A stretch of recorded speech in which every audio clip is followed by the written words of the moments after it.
गरीब किसान की कहानी। रामू एक छोटे से गांव में रहने वाला एक गरीब किसान था।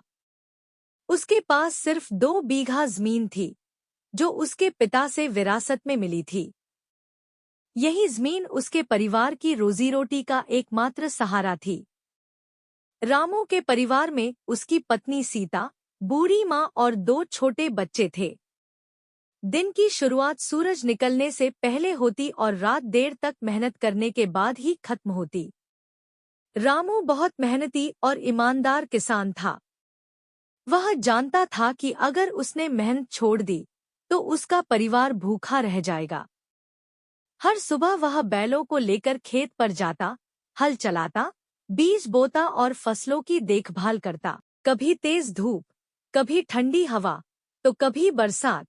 हर मौसम में वह बिना शिकायत किए काम करता। लेकिन पिछले कुछ सालों से हालात बिगड़ते जा रहे थे।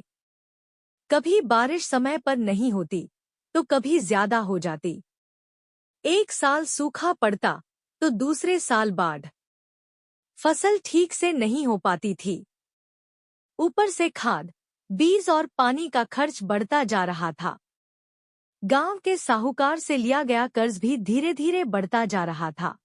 एक दिन रामू खेत में बैठा अपनी सूखी फसल को देख रहा था। उसकी आंखों में आंसू थे। उसे चिंता थी कि इस बार घर कैसे चलेगा, बच्चों की पढ़ाई कैसे होगी।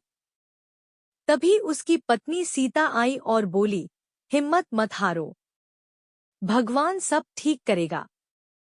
रामू ने हल्की मुस्कान दी, लेकिन उसके दिल में डर बैठा हुआ था। कुछ दिनों बाद गांव में सरकारी अधिकारी आए। उन्होंने किसानों को नई खेती की तकनीक और सरकारी योजनाओं के बारे में बताया। शुरू में रामू को विश्वास नहीं हुआ, लेकिन फिर उसने सोचा कि कोशिश करने में क्या बुराई है। उसने कम पानी वाली फसल और जैविक खाद का इस्तेमाल करना शुरू किया। शुरुआत में लोग उसका मजाक उड़ाने लगे। ये नए तरीके हमारे बस के नहीं, गांव वाले कहते। लेकिन रामू ने उनकी बातों पर ध्यान नहीं दिया। वह रोज मन लगाकर काम करता रहा। समय बीतता गया। इस बार मौसम भी थोड़ा मेहरबान रहा। धीरे धीरे उसकी फसल हरी भरी होने लगी।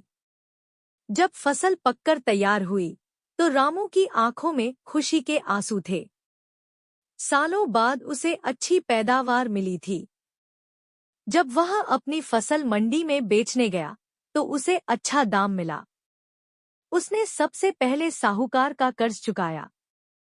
फिर घर के लिए अनाज खरीदा, बच्चों के लिए किताबें ली और माँ के इलाज के लिए दवा। उस दिन उसके घर में बहुत दिनों बाद चूल्हा सुकून से जला।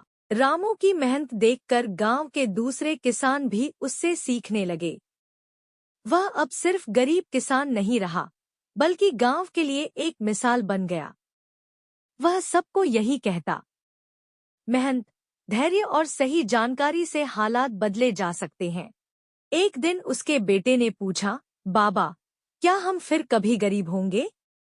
रामू ने मुस्कुराकर जवाब दिया, अगर हम मेहनत करना और ईमानदारी नहीं छोड़ेंगे, तो गरीबी हमारे पास नहीं टिकेगी। रामू की कहानी हमें यह सिखाती है कि हालात चाहे कितने भी कठिन क्यों न हों, अगर इंसान मेहनत और हिम्मत नहीं छोड़ता, तो सफलता जरूर मिलती है। गरीब किसान की जिंदगी संघर्षों से भरी होती है, लेकिन वही संघर्ष उसे मजबूत बनाते हैं।